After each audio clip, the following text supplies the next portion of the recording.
Olá, pessoal, boa tarde. É um prazer estar aqui com vocês. Meu nome é Fábio Lacerda, sou vice-presidente de Gente e Cultura da Cogna Educação. Estamos aqui no segundo fórum Melhor RH, Diversidade e Inclusão, e nós vamos falar hoje de é hora de levantar a bandeira, a diferença na prática de quem assume compromissos públicos.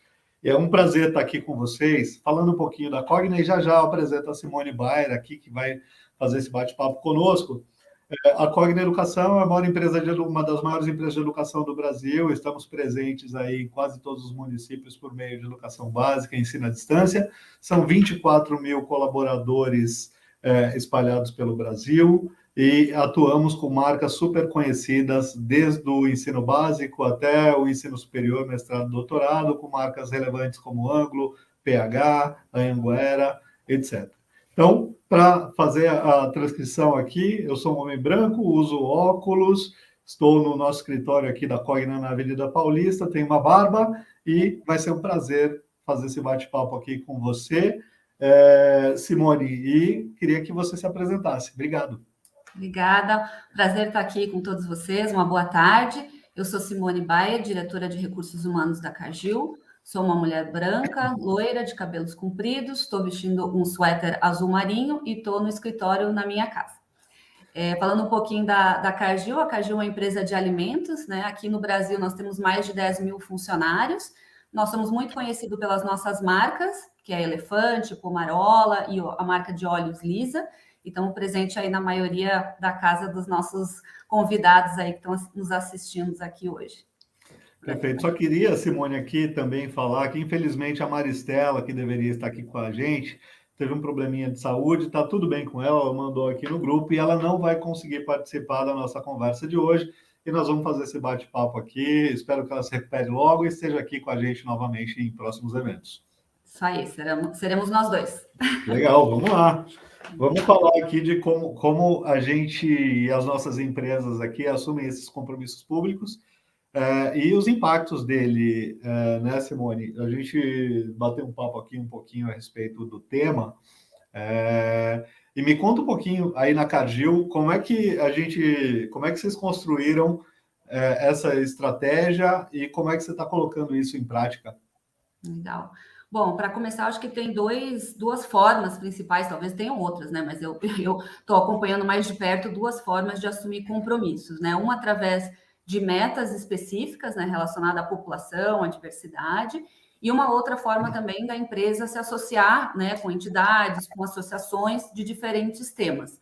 Aqui na Cargill a gente tem feito os dois caminhos, né? Acho que não tem o certo ou errado, não tem um que começa primeiro e vem o outro, mas a gente tem experimentado esses dois caminhos. Falando um pouquinho das metas, a gente teve a definição e a assinatura do Paradigm for Parity, que é uma coalizão de empresas, principalmente americanas, mas não só americanas, onde os CEOs se reuniram em 2016, para assinar um compromisso para alcançar a paridade de gênero em posições de liderança até 2030. Então, esse foi um compromisso que a gente assinou há alguns anos atrás, globalmente, e isso vem, né, cascateando aí para todas as organizações, para todos os países onde a gente está presente.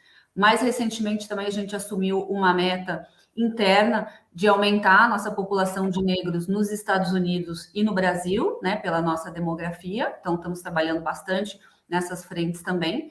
Então, essas são as duas metas que nós temos como estratégia. Claro que aqui no Brasil a gente tem ainda a questão da meta de PCDs, né, o alcance da meta de PCD, que é uma questão bem específica do Brasil e super, super importante. No outro lado dos compromissos, a gente tem aí nos últimos anos assumido compromissos aqui no Brasil, né? Então tem sido muito interessante, cada um tem uma história diferente de como a gente chegou, né, nessa organização. A gente começou no MM360, que é o Movimento Mulher 360, uma associação também de empresas que se reuniram há vários anos atrás, e a Cargill é uma das empresas fundadoras na época, que é essa entidade, essa associação está muito focada, claro, no empoderamento feminino, né, através de reuniões entre os CEOs, reuniões entre RHs, trocas de melhores práticas. Então, tem uma série de eventos que a gente participa, que a gente está junto, e a gente assumiu também alguns compromissos. São sete princípios do MM360. Esse é o mais antigo. Aí a gente assinou também uns anos depois, o Fórum de Empresas e Direitos LGBTI+, né? Que é um outro grupo com o Reinaldo Bugarelli, super interessante, onde também a gente se encontra em comitês de diretores de RHs, em comitês de presidentes, em comitês de líderes de inclusão e diversidade, grupos de afinidades nas empresas, para discutir bastante coisas que a gente pode fazer interno, mas também se posicionar, né, em relação à temática LGBT como sociedade empresarial, aí, reivindicando e acompanhando os principais temas que acontecem nessa frente. E mais recentemente a gente assinou a Iniciativa Empresarial pela Igualdade Racial, que é um outro grupo de empresas também bem focado na questão racial. E ano passado a gente assinou o Mover, que é o Movimento pela Equidade Racial, também uma ação coletiva aí com 47 empresas parceiras, com foco em gerar posições de liderança, né, para negros, capacitação e conscientização da temática racial também. Então, são essas duas formas que nós estamos experimentando e praticando aí nos últimos anos.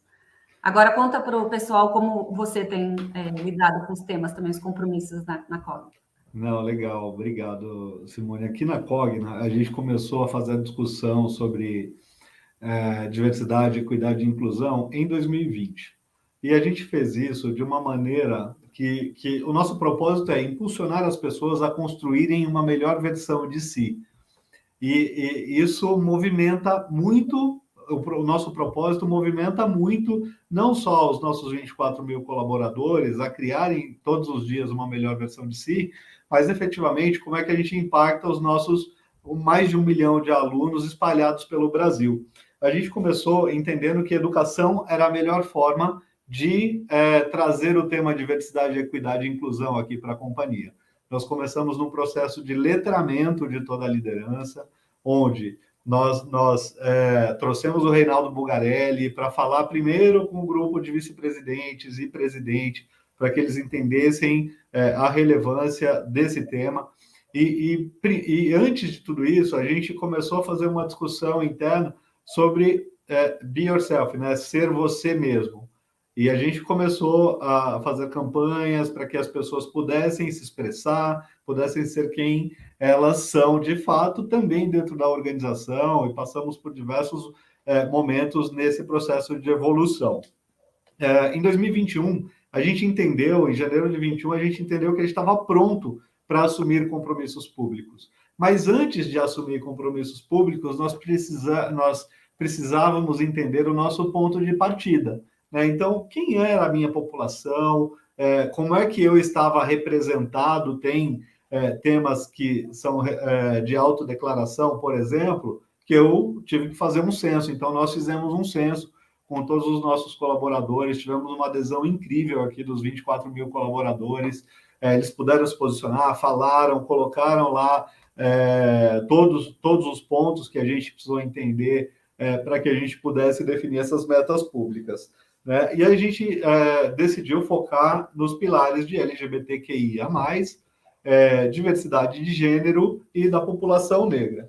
Né? Com base nisso, a gente também assinou o compromisso Cogna para um mundo melhor e definimos 5 metas públicas que impactam desde o nosso conselho de administração a todos os nossos colaboradores espalhados pelo Brasil.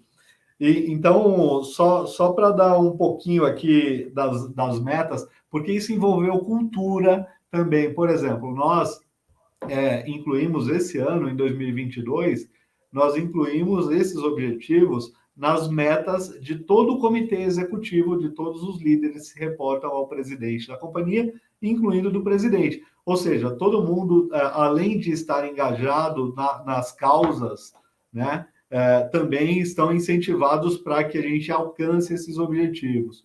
Nós criamos 4 grupos de afinidade, onde temos representantes de toda a companhia nos grupos que a gente priorizou aqui, população LGBTQIA+, que é o Cogna em Cores, Cogna Afro, o Incluir. Então, todo mundo está ali representado de alguma forma e esses colaboradores trazem os temas da organização para que a gente debata e discuta aqui de como criar um ambiente mais diverso e inclusivo. Né? Então, tem diversas formas E eu vou trazer aqui os compromissos que a gente estabeleceu, porque isso tem impactos lá desde o Conselho de Administração até os impactos nos colaboradores no dia a dia, né? Então, por exemplo, manter representatividade de pelo menos 1/3 de mulheres negras, pessoas LGBTQIA+, no Conselho de Administração até 2025, equidade de 50% de mulheres em cargos de liderança. Hoje, na companhia, nós já temos 52% de mulheres dos 24 mil colaboradores, mas a gente quer ter mulheres em cargos de liderança. A gente tem 45%, e a gente tem 47%. A nossa meta para 2025 é chegar a 50%. A gente precisa e também vai aumentar a nossa quantidade de população negra, pretos e pardos, para 40% de todo o grupo de colaboradores. A gente está em 32%. E isso para 2025, então está publicado, tá no nosso site de Relações com Investidores. Então, são metas que a gente tem muita tranquilidade em discutir, apresentar e mostrar as iniciativas que nós estamos fazendo para alcançá-las, mas, efetivamente, a gente também quer ter mais negros em cargos de liderança. Então, nós fizemos um programa exclusivo de trainees para mulheres negras, inclusive está em inscrição ainda até na próxima sexta-feira. A ideia é que, ao final de 18 meses, a gente tenha 15 mulheres negras em cargos de liderança aqui na companhia, nesse programa de trainee. A gente tem uma meta que temos uma pesquisa de engajamento onde a gente quer garantir o nível de favorabilidade para a população LGBTQIA+. Então, a gente tem uma pergunta específica também para garantir que essas pessoas se sintam bem acolhidas, pertencentes e tenham voz aqui dentro da companhia, e ter a capacitação de toda a nossa liderança na nossa trilha de aprendizagem de diversidade e inclusão. Eu tenho uma trilha que tem mais de 6 horas de cursos de formação, que passa desde uma palestra do Reinaldo Bugarelli para falar de diversidade e inclusão. A gente tem uma parceria com a Indique Uma Preta, que também nos ajuda no processo do programa de trainees, de inclusão de pessoas negras em cargos de liderança. Então, estamos seguindo aqui com diversas frentes, diversas metas, e a comunicação e engajamento da nossa população, dos nossos colaboradores, é muito grande em relação ao tema diversidade, equidade e inclusão. Então, são essas as iniciativas que a gente tem, e vamos falar mais aqui e colocar os nossos desafios, né? Porque não é simples, né? Acho que assumir esses compromissos faz parte da jornada, né? Mas não dá para começar por ali, é mais ou menos na metade do caminho que a gente assume os compromissos, né? Tem muita coisa para fazer antes, para estar preparado, mas é um momento importante, né? De assumir tanto internamente quanto externamente. E compartilha um pouquinho com a gente por que você acha que é importante, qual que é a importância da gente realmente ter esses compromissos assumidos publicamente? Que diferença tem feito aí? A gente dividiu os compromissos, né? A gente tem, claro, que movimentar, engajar lá os nossos 24 mil colaboradores com a causa, né? Então, a importância nós temos desde o conselho, desde o presidente do conselho de administração, até os colaboradores, os professores espalhados nas nossas unidades pelo Brasil, sabendo claramente quais são esses objetivos e o que nós estamos fazendo como empresa para incluir, né, para trazer essas pessoas e dar as condições, todas as condições para que elas tenham carreiras incríveis aqui com a gente. Então, esse foi o principal ponto e mais importante, que foi garantir o engajamento de toda a organização, desde a alta liderança até todos os colaboradores espalhados, até o meu professor em Tangará da Serra, em todas as cidades que a gente atua, todas as operações que a gente atua, com o mesmo foco, com o mesmo direcionamento, e para não ter dispersão, a gente resolveu focar e seguir esses 5 objetivos globais aqui. Legal. A nossa experiência na Caju é bem semelhante. Acho que assumir compromissos é uma forma de dar foco, de direcionar, né, as atividades. A Caju está presente em mais de 70 países, são 150 mil funcionários, então é uma forma, né, de mostrar para todo mundo que a gente está indo naquela direção, uma forma também de tangibilizar a estratégia global de diversidade, equidade e inclusão que a gente tem, né? Então, trazendo para a realidade, por exemplo, né, do nosso país, o que é importante em termos de metas aqui para o Brasil, e aí nós encontramos também essa forma de assumir compromissos públicos com outras empresas aqui, como uma forma também de engajar nossa liderança, engajar os funcionários, né, tornar público esses compromissos que a gente assume. Então, isso tem sido bem interessante para direcionar. É claro que não é só definir a meta e achar que as coisas vão acontecer. Exato. Assim, né? Depois de estabelecer, tem muito trabalho antes e muito trabalho depois também, né? Claro. As metas dão um direcionamento, mas a partir daí, então, a gente realmente tem que olhar, né, onde a gente está, a gente sabe onde quer chegar, e aí traçar vários planos, né, várias ações para chegar lá. Mas após a definição das metas, a gente começa a ver realmente a organização se mexer, né? E começa a ver resultados, um pouquinho aqui, um pouquinho ali. Na parte de equidade, por exemplo, a gente, como eu comentei, a gente assinou esse compromisso em 2016 e é para chegar à paridade em posições de liderança em 2030.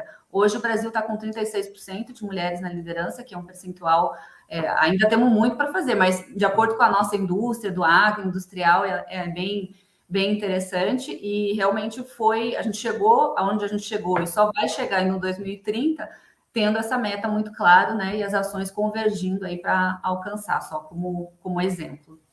Perfeito. Me conta um pouquinho, Simone, porque no nosso caso aqui, a gente pode falar um pouco mais, a gente teve que olhar toda a jornada do colaborador, desde o recrutamento, desde o nosso EVP, né, do nosso posicionamento de marca empregadora, toda a experiência do colaborador, para avaliar quais eram os impactos que a gente teria aqui nos sistemas. Tem várias coisas, né, que acabam gerando ali um redesenho. Você tem que mudar a sua estrutura, os seus processos para atender. No nosso caso aqui, por exemplo, a gente tem uma gerência responsável por essa área específica que fica dentro da área de recursos humanos, e a gente, por exemplo, definiu para a área de recrutamento e seleção, né, para a área de jornada do candidato, que eu tenho que trazer população, por exemplo, mulheres negras, por exemplo, trazer mais mulheres no processo de seleção. Então, se eu apresento 3 candidatos, 2 tem que ser de algum grupo minorizado. Então, de alguma forma, a gente trata lá o recrutamento. O que vocês têm feito aí de interessante dentro da jornada ali do colaborador que a gente possa compartilhar aqui com todo mundo que está assistindo a gente? Não. Antes de entrar especificamente no que a gente tem feito, eu queria só comentar um pouco, que eu acho importante a questão do contexto, né? A gente, na Cargill, a gente tem uma cultura muito forte que está baseada nos nossos princípios, nosso código de ética, e um deles é tratar as pessoas com respeito e dignidade. Então, isso já é muito antigo, de muitos anos. Então, a gente vem construindo, né, toda essa jornada de diversidade com base no código de ética, com base nos nossos valores. Um dos valores é pessoas em primeiro lugar. Então, tudo isso facilita assim, um caldo cultural, eu diria, para quando a estratégia global de diversidade e equidade e inclusão foi definida alguns anos atrás, isso ser muito bem aceito na organização. A gente tem também uma diretoria específica global, né, nos Estados Unidos, mas um grupo muito pequeno, e em todos os países, todas as organizações de recursos humanos, né, a minha organização aqui, em especial no Brasil, atua com foco, né, trazendo a estratégia global para a nossa realidade aqui, com questões relacionadas ao Brasil. A gente tem também políticas muito claras, né, de antidiscriminação, de antiassédio, contra a retaliação também. Então, isso ajuda a ter um ambiente realmente, quando a gente define, né, o que é aceito, o que não é aceito, as pessoas também usam os canais adequados de linha ética para fazer denúncias e nos ajudar a ter um ambiente cada vez mais inclusivo. Então, acho que isso faz parte, né, desse contexto. E aí, em relação a cada uma das prioridades, que aqui no Brasil a gente tem também um comitê de inclusão e diversidade, que reporta direto para a diretoria executiva. A gente definiu como prioridade muito semelhante que você comentou, né, os 4 pilares, então, gênero, temas LGBT, raça e PCDs, né, pessoas com deficiência. Então, esses são os nossos pilares. Para cada um deles, a gente teve aí diversas ações, a gente tem redes de afinidades para cada uma dessas temáticas. Tivemos também mudanças e várias experiências, né, em relação ao processo seletivo, então currículos às cegas, a gente fez várias experiências, utilizamos até hoje no nosso programa de estágio, inclusive excluindo o nome da universidade, para já não ter também, né, bias dos gestores que escolhem. Então, uma série de ajustes aí no nosso processo seletivo. A gente tem um foco também em mulheres em operação, então um projeto que chama Women in Ops, justamente para atrair, né, e trazer engenheiras para o nosso pipeline, né, pessoas, mulheres que são gerentes de planta, supervisores, então tanto para atrair, também como para desenvolver as mulheres na organização.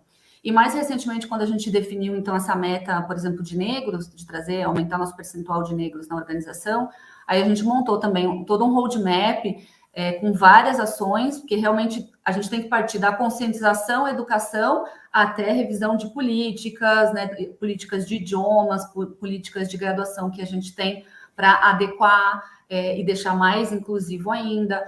O processo seletivo já comentei também, então tem diversas ações. A gente passou também pela fase de treinamento da liderança, a gente também tem unconscious bias, né, treinamento de viés inconsciente para toda a liderança e para todos os funcionários, inclusive. Então, acho que isso faz parte, né, de ter aí um ambiente propício para quando a gente efetivamente parte tanto para aquisição quanto para desenvolvimento de talentos, em ser bem sucedido como organização. É legal você ter colocado esse ponto, né? Um dos nossos valores aqui é fazemos das nossas diferenças a base da nossa convivência. Então, é a diversidade de pensamento, mas especificamente é a diversidade que a gente traz aqui, né? De mulheres em cargos de liderança, ter a representação da população brasileira, onde 54% da população é negra, refletida dentro das nossas universidades, não só como aluno, mas também como colaborador aqui, e um cuidado muito grande para a carreira desses profissionais que estão aqui com a gente, né? Porque não basta você atrair esses talentos para a organização e você depois não ter uma condição de fazer com que eles permaneçam e tenham uma carreira longa e duradoura, com oportunidades de crescimento e desenvolvimento dentro da empresa. Então, esse ponto para a gente, ele foi muito importante, mas a gente teve que trabalhar também a liderança, né? Porque a liderança é quem toma a decisão de contratação, né? A área de recrutamento, a gente tem, mas recrutamento não traz. Não o líder tem que estar aberto também para questionar, para pedir, para... Então, a gente não consegue definir metas públicas, já trazendo para o nosso tema, sem ter esse engajamento da liderança, da importância desse tema. Então, por exemplo, a gente tem uma estrutura hoje de treinamento com mais de 6 horas de cursos para que os nossos líderes se desenvolvam. Então, viés inconsciente é um dos treinamentos que a gente tem, a palestra do Reinaldo Bulgarelli. Então, são várias formas de você trazer essa liderança. E a gente colocou uma meta também de termos líderes capacitados nessa trilha de diversidade e inclusão. Então, por exemplo, quando a gente começou a discussão sobre o tema, a gente tinha 15% dos líderes que tinham feito essa trilha. Hoje, eu tenho 85% dos líderes e até dezembro desse ano eu terei 100% da nossa liderança gerente acima, com a trilha de diversidade, equidade e inclusão completa. E aí muda muito o jogo, né? Você ganha, no meu caso aqui, eu tenho 581 líderes com cargos de gerente acima. Eu tenho 581 aqui aliados no tema diversidade, equidade e inclusão, que também me ajudam a construir esse lugar melhor. Não, isso é fundamental. A gente também teve a experiência de ter, além dos treinamentos globais, como eu comentei, de viés inconsciente, que também são trilhas online que todos os funcionários e gestores podem fazer, a gente também incluiu um módulo no nosso programa de desenvolvimento de gestores, de pessoas, sejam os que estão chegando na companhia ou os que foram promovidos recentemente, um módulo específico sobre diversidade, equidade e inclusão, justamente para deixar muito claro qual é o papel do gestor nessa jornada, né? qual é o compromisso que a empresa assumiu, para onde a gente quer chegar, né? Qual é a estratégia global, deixa muito claro aonde a gente quer ir como organização e qual é o papel, né, que cada um dos gestores tem nessa jornada, porque como você mesmo comentou, né, muitas das decisões relacionadas à gestão de pessoas são tomadas, né, na ponta pelos gestores. Acho que um outro ponto que ajuda muito também é a organização deixar mais claro, cada vez mais claro, né, o que é esperado da liderança mais sênior da empresa, né? Então, mais recentemente, a gente teve incluída essa parte de liderança inclusiva como uma das expectativas da liderança, que é mensurada tanto na avaliação de performance quanto na de potencial, né, para crescimento de carreira, deixando muito claro, né, que a empresa espera que um líder, um bom líder, além de conseguir resultado, né, trazer resultados práticos, ele tem que ter como ele traz esses resultados muito forte, e o componente de liderança inclusiva é realmente avaliado e super crítico num processo de promoção e de crescimento também. Então, acho que isso faz toda a diferença. Bom, a gente fez essa discussão e movimentar uma organização com 10 mil pessoas, no teu caso, no meu caso aqui, 10 mil pessoas no Brasil, né, Simone? Você deve ter quantos mil colaboradores aí no mundo? 150 mil. 150 mil. Então, para mover 150 mil pessoas com diversas culturas, com diversos... cada país tem a sua particularidade e cada região, aqui no meu caso, cada região tem a sua particularidade, né? A gente, ainda no ponto de liderança, a gente fez uma reunião e trouxe o Bugarelli de novo para fazer essa roda de conversa aberta, né? Então, pô, líder, aqui é o teu espaço de segurança para que você possa tirar as suas dúvidas em relação ao teu processo de letramento. Todos nós somos aprendizes nesse tema, né? Porque é um tema que tem, por exemplo, a população negra tem 200 anos de diferença ali por conta da abolição da escravidão. Como é que você diminui essa distância e você tem as discussões de ponto de partida? Então, a gente traz as pessoas para essas conversas e elas têm sido muito ricas, que dão espaços para as pessoas se colocarem no lugar de aprendizagem, né? Então, estamos sempre no processo de aprendizagem. Claro, né, que quando você torna o teu ambiente mais inclusivo, tem diversos dados que mostram que isso melhora a inovação, melhora o resultado, mas o mais importante é que, no nosso caso aqui, a gente consiga refletir, né, a diversidade do nosso aluno. Quando eu vou numa universidade, quando eu vou numa faculdade, eu tenho acesso e vejo essa diversidade acontecendo na sala de aula, com a inclusão, o acesso de pessoas negras à universidade. Quando a gente olha a população LGBTQIA+, cada vez com mais voz, a gente também colocou uma meta interna para a contratação de pessoas trans. Então, tudo isso foi um processo que não adianta a gente falar, vamos apertar um botão aqui e mudar a cultura. É um processo de transformação e ele não acontece de um dia para o outro e leva tempo. Então, é só para deixar todo mundo aqui que está nos assistindo, a gente não consegue dar um passo se não tiver engajamento da liderança, se não tiver todo mundo entendendo os motivos, e é por isso que as metas públicas são importantes aqui, para que todo mundo saiba para que caminho seguir. E compartilhando um pouco a nossa experiência, então, com esses compromissos públicos assumidos, né? Cada um, claro, com a sua temática, então, seja mulher, equidade de gênero, LGBT ou racial, mas quando a gente assume esse compromisso com outras empresas, né, nessa forma pública, é muito das coisas que a gente já está fazendo, então, assim, não são compromissos que dá aquele frio na barriga, assim, de assinar, né? São compromissos de ter um ambiente de trabalho cada vez mais inclusivo e respeitoso, né? De promover o desenvolvimento de mulheres, de negros, né? Da população LGBT, dar oportunidade de ascensão de carreira. Então, é muito interessante que a gente aprende muito com outras empresas, porque todos os compromissos, o último e o mais difícil é em relação à cadeia de valor, como que a gente impacta, né, a nossa cadeia de valor como empresa e aí a sociedade como um todo. Então, claro que mexer na minha empresa, na tua, né, Fábio, assim, com tantas pessoas, a gente já dá uma chacoalhada na sociedade. Mas quando a gente pensa na cadeia, né, em todo o supply chain, mais ainda.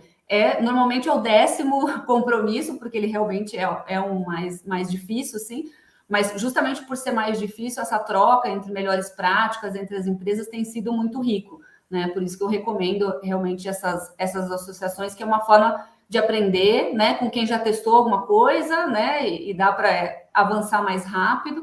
A gente mesmo tem várias práticas relacionadas a suppliers, né, diversity suppliers, que a gente chama aqui. Então, realmente, acho que esses compromissos, eles ajudam a acelerar, né? Quando a gente está junto com outras empresas, a gente vai, como sociedade mesmo, impactando aí cada vez mais um número maior de pessoas, né? Não, foi legal você ter colocado esse ponto, né, de você estar em contato com associações, etc. A gente faz parte do Fórum de Empresas e Direitos LGBTQIA+. Também. E é muito importante essa troca de boas práticas entre as empresas, porque a gente quer construir esse lugar melhor, né, para toda a população, para toda a sociedade. E isso acaba tendo um impacto não só interno, né, as pessoas perceberem e se sentirem acolhidas, recebidas dentro da organização e fazendo parte, né, podendo fazer parte desse lugar, mas também nos impactos que você causa na sociedade, né? Então, quando a gente faz as discussões nos fóruns, e a gente traz muita voz, né, dos grupos de afinidade. Isso tem gerado muito valor aqui para a gente, porque, na prática, todo mundo está sentindo a dor ali no seu lugar de fala, está sentindo as dores e nos ajudam muito a melhorar como organização, melhorar as nossas práticas e evoluir como organização. Eu tive um caso, né, e é importante a gente deixar bem. Esse caso foi muito emblemático para mim, porque a gente não tolera e não aceita e não discute qualquer tipo de discriminação. A gente tem uma lista de comportamentos que a gente não tolera e que a gente assim, não se discute. E nós fizemos o desligamento de um gerente que fez uma piada homofóbica num fórum, e ele saiu dessa reunião e nós fizemos o desligamento dele, porque a gente não tolera, não discute, e a gente nem tem porquê e como se justificar em situações como essa. Porque no final do dia a gente precisa dar o exemplo, né, nas nossas ações, nas nossas atitudes.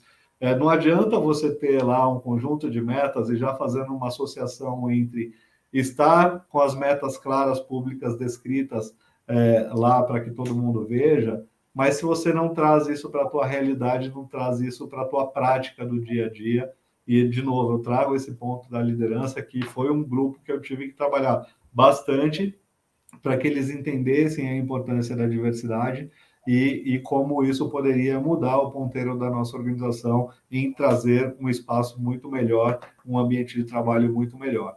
Então, a gente também teve situações assim na empresa, e acho que é nesse momento que a organização, todos, né, que todos os funcionários olham para ver se é de verdade, né? Se é o que a gente está falando, é assim meio que um momento da verdade, se o que a gente está falando é realmente importante, é realmente, né, verdadeiro. E realmente tem coisas, né, que tem que ficar muito claro que a companhia não tolera mais. Talvez no passado, alguns anos atrás, uma brincadeirinha dessas, né, era comum. E aí todo mundo, não, mas isso aqui faz parte, é a nossa cultura, ainda mais quando a gente tem diversos lugares no Brasil também. Não, aqui na nossa região é super comum esses apelidos, esses comentários.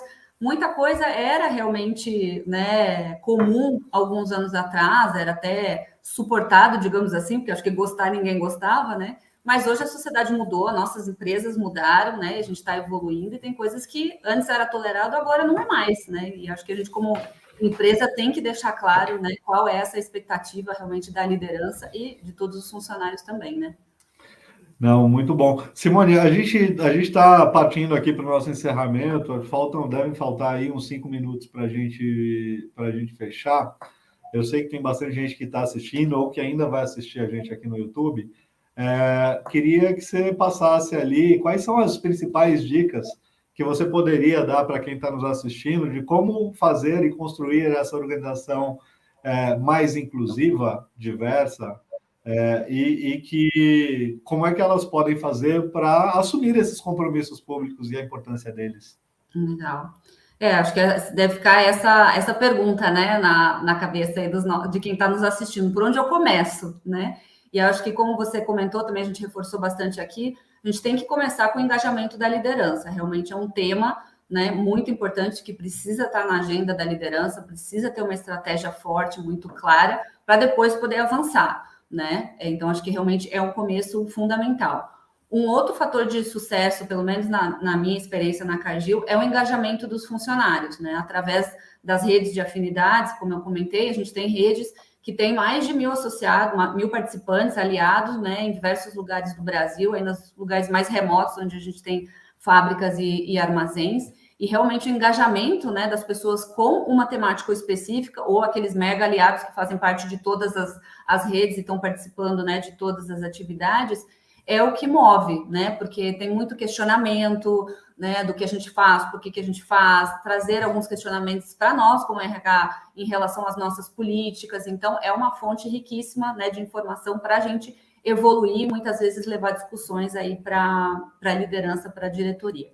Mas para a questão de assumir compromissos públicos, pela minha experiência, esse caminho através das associações, das entidades, é uma forma muito interessante, né, de se considerar, de assumir. Ele é um pouco mais leve, digamos assim, do que assumir uma meta já. Aí depende muito, né, da organização, se é externa, se é interna, se está pronto. Então, eu diria assim que é um bom começo, né, considerar essas associações, o fórum, a iniciativa, a temática que está mais presente, né, na sua organização, realmente procurar saber um pouquinho mais da entidade, da associação e como se associar, né? Porque é uma forma de realmente aprender mais, ler os compromissos, entender que na nossa organização ainda não alcançamos todos, mas estamos trabalhando para alcançar esses compromissos. Então, é uma forma muito interessante de se começar. Então, essa seria a minha dica. Não, legal, perfeito, Simone. Aqui na Cogna também, a gente passou por um processo de entendimento, né, de letramento da liderança.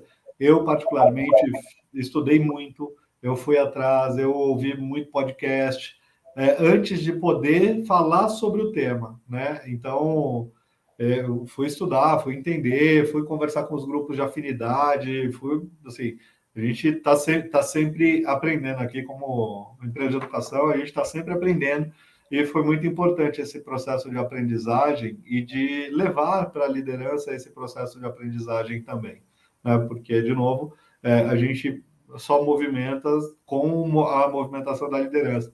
E o nosso presidente, né, que hoje é o nosso presidente do Conselho de Administração, tem uma voz muito ativa em todos os fóruns de diversidade e inclusão, e puxar essa bandeira, trazer essa bandeira e levar adiante, engajando toda a liderança, trazendo o seu time e seus diretos para o aprendizado, e também envolvendo todos os colaboradores, mas principalmente mexendo ali nos processos que precisavam ser mexidos para que a gente tivesse um ambiente mais inclusivo e diverso, foi muito importante para estar numa condição hoje de ser uma empresa que é uma referência em diversos temas de diversidade e inclusão. Claro que tem muita coisa para ser feita ainda para a gente atingir as metas, mas a gente tem evoluído muito nessa discussão, e a gente tem aprendido muito, a gente tem envolvido muito toda a liderança para que não só a gente alcance os nossos objetivos públicos que foram estabelecidos, mas efetivamente que isso possa ser internalizado e vivenciado na nossa cultura, que é o que realmente importa e é o que realmente a gente quer aqui na Cogna. Que as pessoas que venham trabalhar aqui com a gente se sintam bem, se sintam parte e consigam ter um ambiente propício para o seu crescimento, seu desenvolvimento. Então, essa mensagem que eu queria passar aqui, finalizando aqui o nosso bate-papo, a nossa conversa. Queria agradecer aqui a presença de todo mundo, quem participou, e deixar os nossos canais aqui abertos de contato e à disposição. Isso aí. Não, foi um prazer participar. Muito obrigada a todos. Eu aproveito para fazer um comentário aqui, né? Que o Fórum Melhor RH apoia a Casa Hope, que é uma instituição filantrópica cujo objetivo é dar suporte a crianças e adolescentes com câncer e transplantadas. Aqui embaixo na tela vocês conseguem ver um QR Code, é uma forma da gente contribuir. Então, através da plataforma Melhor RH e Negócios de Comunicação, a gente está participando dessa campanha, né, que adote um leito da Casa Hope, que tem como meta inicial o valor de R$30 mil. Então, participe, fica o convite de fazer a sua doação através do QR Code aqui. Simone, estou aqui com o meu celular, já vou pegar o QR Code aqui também para apoiar, tá bom, gente? Valeu, apoia a Casa Hope aqui. Trabalho super legal deles. Obrigada, pessoal. Obrigado, tchau, tchau.